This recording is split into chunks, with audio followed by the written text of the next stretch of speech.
Hi friends, പവിത്ര സീരിയലിന്റെ പുതിയ എപ്പിസോഡിലെ ശങ്കരൻ ദീപ്തിയുടെ കല്യാണക്കാര്യത്തെ കുറിച്ച് സംസാരിക്കുകയാണ്. ഇത് കേൾക്കുന്നതും ദീപ്തി അങ്ങ് ഞെട്ടിപ്പോകും. അച്ഛൻ്റെ ഒരു സുഹൃത്ത് വഴിയുള്ള ആലോചനയാണ്. അവരോട് വരാൻ പറയട്ടെ. അപ്പോഴേക്കും ദീപ്തി അറിയും, ഞാനിപ്പോൾ അതേക്കുറിച്ചൊന്നും ആലോചിച്ചിട്ടില്ല അച്ഛാ, അതൊന്നും വേണ്ട. അപ്പൊ ശ്രീകാന്ത് വന്നിട്ട് പറയും, ഞങ്ങൾക്ക് ആലോചിക്കാതെ പറ്റില്ലല്ലോ. അതിൽ ദീപ്തി വിരൽ ചൂണ്ടി ദേഷ്യത്തിൽ ചോദിക്കും, കല്യാണം കഴിക്കുന്നത് ഞാനല്ലേ, ചേട്ടനല്ലല്ലോ. താർക്കുത്തരം പറഞ്ഞാലേ ഒറ്റ കൂറ് വെച്ചിരും ഞാൻ എന്ന് പറഞ്ഞ് ശ്രീകാന്തും ദേഷ്യപ്പെടും. ശ്രീയേട്ടൻ എന്താ, ഞാൻ കല്യാണം കഴിച്ചിട്ട് എനിക്ക് കോഴ്സ് കംപ്ലീറ്റ് ചെയ്യണം, ഏതെങ്കിലും ഹോസ്പിറ്റലിൽ ജോയിൻ ചെയ്യണം. ശ്രീകാന്ത് പറയും, നീ ഇനി കൗൺസിലിംഗ് ചെയ്തിട്ട് ആൾക്കാരെ നന്നാക്കാത്തതിന്റെ കുറവേ ഉള്ളൂ. അപ്പോഴേക്കും പത്മ അങ്ങോട്ട് വരും. കല്യാണക്കുറിച്ച് എന്ത് പറഞ്ഞാലും ഇവൾക്ക് ഇതാ സ്വഭാവം. ഇനി നീ വല്ലവരെയും കണ്ടുവച്ചിട്ടുണ്ടോ? ദീപ്തിക്ക് അതിന് മറുപടി പറയാൻ കഴിയുന്നില്ല. എപ്പൊ നോക്കിയാലും റൂമില് ഫോണും വെച്ച് കഥകി അടച്ചിരിക്കുന്ന കാണാം. അതുകൊണ്ട് ചോദിച്ചതാ എന്ന് പറഞ്ഞ കിച്ചണിന്ന് അവരുടെ അടുത്തേക്ക് വരികയാണ്. ദീപ്തി പറയും, അമ്മ അതേ സി പണി നിർത്ത്. ശ്രീകാന്ത് പറയും, ഒരുത്തി ഉണ്ടാക്കി വെച്ച നാണക്കേടിന്റെ കൂടെ നീയും കൂടെ എന്തെങ്കിലും ഉണ്ടാക്കി വെച്ചാലുണ്ടല്ലോ.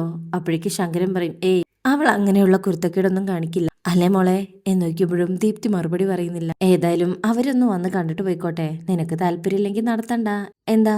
ദീപ്തി അപ്പൊ പറയും, ഒരു രസത്തിന് വേണമെങ്കിൽ അച്ഛൻ അവരോട് കാണാൻ വരാൻ പറ, ഞാൻ ചായം കൊടുത്ത് അങ്ങ് പറഞ്ഞു വിട്ടോളാം. പക്ഷെ ആര് തന്നെയായാലും ഞാൻ വിവാഹം കഴിക്കുന്നുള്ള പ്രതീക്ഷയെ വേണ്ട, അത് നടക്കത്തില്ല. അപ്പൊ ശ്രീകാന്തിക്കും, എന്താടി അമ്മ പറഞ്ഞ പോലെ നിന്റെ മനസ്സിൽ ആരെങ്കിലും ഉണ്ടോ? അപ്പൊ എല്ലാവരും ആ മറുപടിക്കായിട്ട് ദീപ്തി ഇങ്ങനെ നോക്കുമ്പോ ദീപ്തി മൗനം പാലിക്കുകയാണ്. ശങ്കരൻ പറയും, ശരി നീ പോയിക്കോ. ദീപ്തി അവിടുന്ന് എഴുന്നേറ്റ് പോകാൻ തുടങ്ങുമ്പോ ശങ്കരൻ ചോദിക്കും, വേദ നിന്നെ കാണാൻ വന്നത് എന്തിനാ ദീപ്തി? ദീപ്തി അങ്ങ് ഞെട്ടിപ്പോകും. അപ്പൊ ശ്രീകാന്തിക്കും, വേദ ഇങ്ങോട്ട് വന്നിരുന്നോ? എപ്പോ? പത്മം പറയും, അത് ഇന്നലെയാ, ഇവളെ സ്വപ്നം കണ്ടിട്ട് കാണാൻ വന്നതാ. അപ്പൊ ശങ്കരൻ പറയും, നിന്നോടല്ലല്ലോ പത്മം ഞാൻ ചോദിച്ചത്, ദീപ്തിയോടല്ലേ. പറ, എന്തിനാ അവള് വന്നത്? വെറുതെ വന്നതാച്ചാ. ശങ്കരൻ ചോദിക്കും, പ്രത്യേകിച്ചൊന്നും പറഞ്ഞില്ല അല്ലേ? ദീപ്തി ഇല്ലച്ചാ. ശങ്കരൻ പറയും, പ്രായമായ മക്കൾക്ക് അവരുടേതായിട്ടുള്ളൊരു ലോകം ഉണ്ടാകും. അച്ഛനും അമ്മയ്ക്കും അവർ ആ ലോകത്തേക്ക് പ്രവേശനം നൽകണമെന്നില്ല. പക്ഷെ കൂടപ്പിറപ്പായ പെൺമക്കൾക്ക് അത് പരസ്പരം അങ്ങോട്ടും ഇങ്ങോട്ടും അറിഞ്ഞെന്നിരിക്കും. അങ്ങനെ നിന്റെ എന്തെങ്കിലും രഹസ്യം അറിഞ്ഞിട്ടാണോ വേദ ഇങ്ങോട്ട് വന്നതെന്നാ എന്റെ ചോദ്യം. ദീപ്തി ഒന്ന് പേടിക്കുന്നുണ്ട്. അയ്യോ അല്ലച്ചാ. ശങ്കരൻ പറയും, അഥവാ ഇനി അങ്ങനെ എന്തെങ്കിലും ഉണ്ടെങ്കിൽ അത് നീ മുളയിലെ നുള്ളിക്കൊള്ളണം, പറഞ്ഞില്ലെന്ന് വേണ്ട. ശരി. അപ്പൊ ദീപ്തിയും ആന്ന് പറഞ്ഞ അവിടുന്ന് പോവാണ്. അങ്ങനെ പോകുന്ന സമയത്ത് ഓരോ സ്റ്റെയർ കയറുമ്പോഴും വരുണിനെ എങ്ങനെ പരിചയപ്പെട്ടു എന്നുള്ളതാണ് ആലോചിക്കുന്നത്. ഇനി ആ ഭാഗമാട്ടോ കാണിക്കുന്നത്. അതായത് ഇന്റേൺഷിപ്പിന്റെ ഭാഗമായിട്ട് ചില ഹോസ്പിറ്റലിൽ ദീപ്തി പോയിട്ടുണ്ട്. അങ്ങനെയാണ് വരുണിനെ കാണുന്നത്. ഒരു ദിവസം ഒരു ഡോക്ടറും നേഴ്സുമാണ് വരുണിന്റെ റൂമിലേക്ക് ദീപ്തിയെ കൊണ്ടുവന്നത്. അങ്ങനെ പരിചയപ്പെടുത്തി കൊടുക്കും. വരുണിനും പറഞ്ഞു കൊടുക്കും, ഇത് ദീപ്തി MSc സൈക്കോളജി പഠിക്കുകയാണ്, നമ്മുടെ ഹോസ്പിറ്റലിലെ ഇന്റേൺഷിപ്പിന് വന്നതാ, വരുണിനെ സംസാരിക്കാം എന്ന് പറഞ്ഞ് രണ്ടുപേരെയും സംസാരിക്കാൻ വിടാണ്. ഡോക്ടർ അടുത്തുണ്ട്. ദീപ്തി ഒരു ഹലോ പറയുമ്പോൾ വരുൺ ഒരു താല്പര്യമില്ലാത്തൊരു ഹലോ പറയും. അപ്പൊ ദീപ്തി അറിയും, കുറച്ച് ഹാപ്പി ആയിട്ടൊക്കെ പറയാം, പിന്നെ ഞങ്ങൾ 10ഓളം കുട്ടികളടങ്ങുന്ന ടീമാണ് ഇവിടെ വന്നിട്ടുള്ളത്. ഡിപ്രഷനോ അതിന്റെ സ്വഭാവമുള്ള അതിന്റെ അവസ്ഥകളിലൂടെ കടന്നു പോകുന്നവരുമായി സംസാരിക്കാൻ, അവരെ കുറച്ച് മാനസികമായി റിലാക്സ് ചെയ്യിപ്പിക്കാൻ എന്നതാ ഉദ്ദേശം. വരുൺ എന്തെങ്കിലും പറയാനുണ്ടോ എന്ന് വെക്കുമ്പോ വരുണെ ഇല്ലെന്ന് പറഞ്ഞ് ദീപ്തിയുടെ വാക്കുകളൊന്നും മൈൻഡ് ചെയ്യുന്ന പോലുമില്ല. ഒരുമാതിരി ഡിപ്രഷൻ സ്റ്റേജിലുള്ള അവസ്ഥ.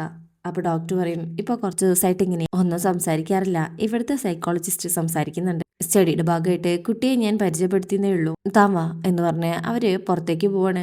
റൂമിൽ നിന്ന് ഇറങ്ങുന്ന സമയത്ത് ദീപ്തി തിരിഞ്ഞു നോക്കുന്നുണ്ട്. എന്നാൽ വരുൺ മറ്റേതോ ലോകത്ത് ഇങ്ങനെ ആലോചനയിലിരിക്കുകയാണ്. അങ്ങനെ ദീപ്തി പുറത്തിറങ്ങിക്കഴിഞ്ഞാൽ ഡോക്ടർ അത് ആരാണെന്നും എങ്ങനെയാ അവിടെ എത്തിയെന്നുള്ള കാര്യങ്ങളൊക്കെ പറയാണ്. കുട്ടി വിചാരിക്കുന്ന പോലെ ആളൊരു ചെറിയ പുള്ളിയൊന്നുമല്ല. ഒരു അടിപിടി കേസിലാ ഇവിടെ അഡ്മിറ്റ് ചെയ്തത്. അടി എന്ന് പറഞ്ഞാൽ ഏതാണ്ട് മരിക്കാറായ അവസ്ഥ. ഒരു ഗുണ്ടയുമായിട്ടുള്ള അടിപിടി കേസായിരുന്നു. വിക്രം എന്നും മറ്റുമാണ് അയാളുടെ പേര്. അപ്പോ ദീപ്തി അങ്ങ് ഞെട്ടിപ്പോവും. നടു റോട്ടിലിട്ട് ഇയാളെ ഇഞ്ച ചതിക്കുന്ന പോലെ ചതിച്ചിട്ട് ഒരാൾ പോലും അയാൾക്കെതിരെ സാക്ഷി പറയാൻ തയ്യാറായില്ല. അവസാനം മൊഴി കൊടുക്കാന്ന് സമ്മതിച്ചത് അയാളുടെ ഭാര്യ തന്നെയായിരുന്നു. ഈ കിടക്കുന്ന ആളുടെ അച്ഛനും വലിയ പുള്ളിയ. എന്നിട്ടും ആ വിക്രമിനെ ഒന്നും ചെയ്യാൻ കഴിഞ്ഞില്ല. ഭാര്യ എതിരെ സാക്ഷി പറഞ്ഞിട്ടും കോടതിയിൽ അയാൾ ഊരിപ്പോയി. ഡോക്ടേഴ്സിനെ സംബന്ധിച്ച് മുന്നിൽ വരുന്ന രോഗികളെല്ലാം രക്ഷപ്പെടണമെന്നാണ്. പക്ഷെ ഇവന്റെ കേസിൽ ഞങ്ങൾക്ക് അങ്ങനെയല്ല തോന്നിയത്. ദീപ്തിക്കും അതെന്താ? ഡോക്ടർ പറയും, അത് ഒരു പെൺകുട്ടിയെ റേപ്പ് ചെയ്ത കേസിലാണ് ഇവനെ അയാൾ തല്ലി ചതച്ചത്. ദീപ്തി ഞെട്ടുന്നുണ്ട്. ഡോക്ടർ പറയും, ആ കുട്ടി ഇവിടെ അഡ്മിറ്റ് ആയിരുന്നു, ഒരു റിട്ടയർഡ് പോലീസ് ഉദ്യോഗസ്ഥന്റെ മകള്. ഇങ്ങനെയുള്ളവരൊക്കെ ചത്താ മതി എന്ന് തോന്നിപ്പോകുന്നൊരവസ്ഥ. അങ്ങനെ പതിയെ ഇയാൾ സുഖപ്പെടാൻ തുടങ്ങി. ഒപ്പം മൊത്ത സ്വഭാവത്തിലും നല്ല മാറ്റം വന്നു. എപ്പോഴും കരച്ചിൽ തന്നെ കരച്ചിൽ. എന്തെങ്കിലും കയ്യിൽ കിട്ടിയാൽ അതെടുത്ത് സ്വയം ദേഹോപദ്രവം ഏൽപ്പിക്കും. ഒരു തവണ ഇഞ്ചക്ഷൻ ചെയ്യാൻ വന്ന നഴ്സിന്റെ കയ്യിൽ നിന്ന് അത് വാങ്ങിച്ച് ദേഹം മുഴുവനും കുത്തി മുറിവേൽപ്പിച്ചു. വളരെ ക്ഷമപ്പെട്ടാ ഞങ്ങളത് നിയന്ത്രിച്ചത്. ദീപ്തിക്കും കുറ്റബോധമാണോ കാരണം? ഡോക്ടർ പറയും, അതെ. ആ സംഭവം നടക്കുമ്പോ അയാള് ഡ്രഗ്സിന് അടിമയായിരുന്നു. ഇവിടെ വന്നപ്പോ കുറച്ചു കഴിഞ്ഞ് അയാള് ഡിപ്രഷൻ ഡിപ്രഷൻ സ്റ്റേജിലേക്ക് പോകാൻ തുടങ്ങി. ഞാനൊരു വലിയ തെറ്റാണെന്നും ഈ ലോകത്ത് തന്റെ ആവശ്യമില്ലെന്നും താനില്ലാതായാൽ മറ്റുള്ളവർക്ക് നല്ലതാണെന്നുള്ള തോന്നലാണ് അയാളുടെ ഉള്ളിൽ. ചെയ്ത കാര്യങ്ങളെല്ലാം അയാളെ ഇപ്പോ വല്ലാതെ വേട്ടയാടുന്നുണ്ട്. കുറച്ചു ദിവസം മുമ്പ് ഇവിടെ വെച്ച് തന്നെ വരുണിന് നേരെ ആക്രമണം ഉണ്ടായി. ദീപ്തിക്കും ഇവിടെ വെച്ചോ? ഡോക്ടർ പറയും യെസ്, സെയിം ടീം തന്നെയാവാം, പക്ഷെ ആരെയും പിടിക്കാൻ പറ്റിയില്ല. ഞാൻ തന്നെ ഇപ്പൊ ഇൻട്രൊഡ്യൂസ് ചെയ്തേ ഉള്ളൂ. അയാളിപ്പോ സംസാരിക്കാൻ സാധ്യതയൊന്നുമില്ല. ദീപ്തി അറിയും ഞാനൊന്ന് ശ്രമിച്ചു നോക്കാം, ബെസ്റ്റ് ഓഫ് ലക്ക് എന്ന് പറഞ്ഞ ഡോക്ടർ അവിടെ നിന്ന് പോവാണേ. അങ്ങനെ ദീപ്തിയെ അവിടുന്ന് വരുണിന്റെ റൂമിലേക്ക് ചെല്ലും. ദീപ്തി വരുന്ന കാണുമ്പോ വരുൺ തിരിഞ്ഞിരുന്നാളും. എന്നാൽ ദീപ്തിയെ ആ ചെയറൊക്കെ വലിച്ചിട്ട് അവിടെ ഇരുന്ന് വരുണിനോട് നല്ല ഫ്രണ്ട്ലി ആയിട്ട് സംസാരിക്കാൻ തുടങ്ങാണ്. വരുൺ എന്ന് വിളിച്ചു തുടങ്ങുമ്പോ വരുൺ തിരിഞ്ഞു നോക്കും. എന്നിട്ട് മൈൻഡില്ലാണ്ട് വീണ്ടും തിരിഞ്ഞെടുക്കും. വരുണിനെ ഞാൻ എങ്ങനെയെങ്കിലും സഹായിക്കേണ്ടതുണ്ടോ? ജീവിതം അവസാനിപ്പിക്കുന്നതിനെ കുറിച്ചാണ് വരുൺ ആലോചിക്കുന്നതെന്ന് ഡോക്ടർ പറഞ്ഞു, ശരിയാണോ? അപ്പോഴും വരുണൊന്നും പറയാണ്ടേ തിരിഞ്ഞെടുക്കും. എന്നിട്ട് പറയും അത് ഞാൻ ചെയ്തിരിക്കും, ഇവിടുന്ന് പോകുന്നതിന് മുമ്പ് അത് ഞാൻ ചെയ്തിരിക്കും, അത് ഉറപ്പാ. ദീപ്തിക്കും അങ്ങനെ പെട്ടെന്ന് അവസാനിപ്പിച്ചു പോയതുകൊണ്ട് വരുണിനെ ആശ്വാസം കിട്ടും. കുറെ ആൾക്കാർക്ക് സന്തോഷം കിട്ടും, പ്രത്യേകിച്ചും അവൾക്ക്. ഞാൻ അറിയാതെ അവളെ എന്ന് പറഞ്ഞുകൊണ്ട് വരുൺ അങ്ങ് പൊട്ടിക്കരയാൻ തുടങ്ങുകയാണേ. ചെയ്ത കാര്യങ്ങളില് വരുണിപ്പം നല്ല കുറ്റബോധമുണ്ട്. വരുൺ ആകെ മാറി. അപ്പൊ ദീപ്തിക്ക് പെട്ടെന്ന് എന്ത് ചെയ്യണമെന്ന് അറിയണില്ല. ആ കുട്ടിയുടെ സോറി പറയാതെ വരുൺ ആത്മഹത്യ ചെയ്താലേ വരുണിന്റെ ആത്മാവിനെ ശാന്തി കിട്ടുമെന്ന് തോന്നുന്നുണ്ടോ? അപ്പോഴാ വരുൺ അതിനെ കുറിച്ച് ആലോചിക്കുന്നത്. ആ കുട്ടിയുടെ സോറി പറയാൻ വരുണിനെ ഞാൻ സഹായിക്കട്ടെ. അപ്പൊ വരുൺ കരഞ്ഞോണ്ട് തന്നെ ദീപ്തിയുടെ മുന്നിലേക്ക് കൈ കൂപ്പി കിടക്കും. താങ്ക്സ് പറയുന്ന രീതിയിൽ ഇങ്ങനെ തലയാട്ടും. അങ്ങനെ ആദ്യത്തെ പരിചയം. പിന്നീട് അങ്ങനെ ആ ഓരോ കൗൺസിലിങ്ങിന്റെ ഭാഗമായിട്ട് ദീപ്തി കാണാൻ ചെല്ലുമ്പോഴാണ് വരുണുമായിട്ട് കൂടുതൽ എടുക്കുന്നത്. ഇത് ദീപ്തി ഇപ്പോ മുകളിലേക്ക് പോകുമ്പോൾ ആലോചിക്കുക. അങ്ങനെ ദീപ്തി പിന്നീട് കാണാൻ ചെല്ലുമ്പോഴും വരുൺ ആ കുട്ടിയെ പ്രതീക്ഷിക്കും. അപ്പൊ ദീപ്തി പറയും ആ കുട്ടിയെ കാണാൻ വരുൺ ഇത്രയും കൂടെ കാത്തിരിക്കേണ്ടി വരും. അത്രയും കാലം കൂടെ വരുൺ ആയുസുണ്ടെന്ന് അർത്ഥം. വരുണാണെങ്കിൽ ഇതൊന്നും കേൾക്കാൻ തന്നെ താല്പര്യമില്ല. ദീപ്തി അറിയും ഒരാളോട് സോറി പറയാനായി കുറച്ചു കാലം ഇവിടെ ജീവിച്ചിരിക്കുക എന്നുള്ളത് സുഖമുള്ള കാര്യാ അല്ലേ എന്ന് നോക്കുമ്പോ വരുൺ ചെറുതായിട്ട് ചിരിക്കും. ദീപ്തി അറിയും ആഹാ, മുഖത്തൊരു ചിരിയുണ്ടല്ലോ, ആശ്വാസം, സന്തോഷായി എന്ന് പറഞ്ഞ് അങ്ങനെ അവരവർ കൂടുതൽ സംസാരിക്കുകയാണ്. വരുൺ അതൊക്കെ നന്നായിട്ട് ഇങ്ങനെ ശ്രദ്ധിച്ചുകൊണ്ട് അതിൽ അവർ കൂടുതൽ എടുക്കുക. ഞാൻ പറയുന്നത് ഇങ്ങനെ കേട്ടിരിക്കല്ലാതെ ഉള്ളിലേക്ക് എന്തെങ്കിലും കേറുന്നുണ്ടോ? അപ്പൊ വരുൺ ഇങ്ങനെ തലയാട്ടും. എങ്കിൽ നല്ലത്, വരട്ടെ എന്ന് പറഞ്ഞ് ദീപ്തി പോകും. അപ്പൊ വരുൺ ഇങ്ങനെ ചിരിക്കുന്നുണ്ട്. ദീപ്തി ഡോറ് കിടന്ന് പുറത്തു പോകാൻ നേരത്തെ തിരിഞ്ഞു നോക്കുന്നുണ്ടെങ്കിലും വരുൺ ഇപ്പോ ദീപ്തിയെ നോക്കുന്നൊന്നുമില്ല. എങ്കിലും മുഖത്തൊരു സന്തോഷമുണ്ട്. പിന്നീട് അവര് കാണുന്നത് കുറച്ചു ദിവസം കഴിഞ്ഞിട്ടാണ്. അപ്പോ ദീപ്തിയുടെ കയ്യില് കുറച്ച് ഫ്ലവേഴ്സ് ഒക്കെ ഉണ്ട്. ഹലോ വരുൺ, സുഖല്ലേ എന്ന് വെച്ച് കയറി വരും. എന്നാ വരുൺ വേഗം ബാക്കിലേക്കാ നോക്കുന്നത്, ആ കുട്ടി വന്നിട്ടുണ്ടോന്ന്. അയ്യോ സോറി വരുൺ ഇപ്പൊ ആ കുട്ടിയോട് സോറി പറയാനുള്ള സമയമായിട്ടില്ല. ദാറ്റ് മീൻസ് ലൈഫ് ഒരല്പം കൂടെ നീട്ടി കിട്ടിയിട്ടുണ്ടെന്ന് അർത്ഥം. Many happy returns of the day എന്ന് പറഞ്ഞിട്ട് ആ പൂച്ചെണ്ട് കൊടുക്കുക. എങ്ങനെ അറിഞ്ഞു എന്നുള്ള രീതിയിൽ വരുൺ നിൽക്കുമ്പോ ദീപ്തി പറയും ഡോക്ടർ പറഞ്ഞു വരുണിന്റെ ബർത്ത്ഡേ ആണെന്നും അമ്മ അനിയത്തിയൊക്കെ വന്നു പോയിന്ന്. എന്നാ പിന്നെ എന്റെ വകര് പൂച്ചെണ്ട് ഇരിക്കട്ടെ എന്ന് കരുതി. വരുൺ സന്തോഷത്തിൽ പറയും താങ്ക് യു. ദീപ്തി പറയും ഹോ, എന്നോട് വരുൺ പറയുന്ന ഫസ്റ്റ് വേർഡായത് താങ്ക് യു. വരുൺ ഇപ്പൊ എന്നോട് പറഞ്ഞതും ആ കുട്ടിയോട് പറയാൻ കാത്തിരിക്കുന്നതുമായ വേർഡുകളുടെ വാല്യൂ ഓർത്തിട്ടുണ്ടോ? ശരിക്കും മനുഷ്യർ ഈ രണ്ട് വാക്കുകളുടെ വാല്യൂ എന്താണെന്ന് മനസ്സിലാക്കിയാൽ മാത്രം മതി. Sorry, thank you. ക്ഷമ ചോദിക്കാനും നന്ദി പറയാനും കഴിഞ്ഞ ഒരു മനുഷ്യന്റെ ഒരു ജീവിതം മനോഹരാകും വരുൺ. അത് പക്ഷേ ആത്മാർത്ഥമായിട്ട് ആയിരിക്കണം എന്ന് മാത്രം. അങ്ങനെയാണ് അവരിങ്ങനെ കൂടുതലെടുത്തത്. ദീപ്തി ഇങ്ങനെ ഓരോന്ന് സംസാരിക്കുന്നുണ്ടെങ്കിലും വരുൺ അതിലിങ്ങനെ ലയിച്ചു നിൽക്കുകയാണ്. ഹലോ, ഞാൻ പറയുന്ന വല്ലതും കേൾക്കുന്നുണ്ടോ? വരുൺ പറയും അത് മാത്രമേ കേൾക്കുന്നുള്ളൂ. നിങ്ങളെ കേട്ടിരിക്കാൻ നല്ല രസമുണ്ട് കേട്ടോ, നാളെയും വരുമോ?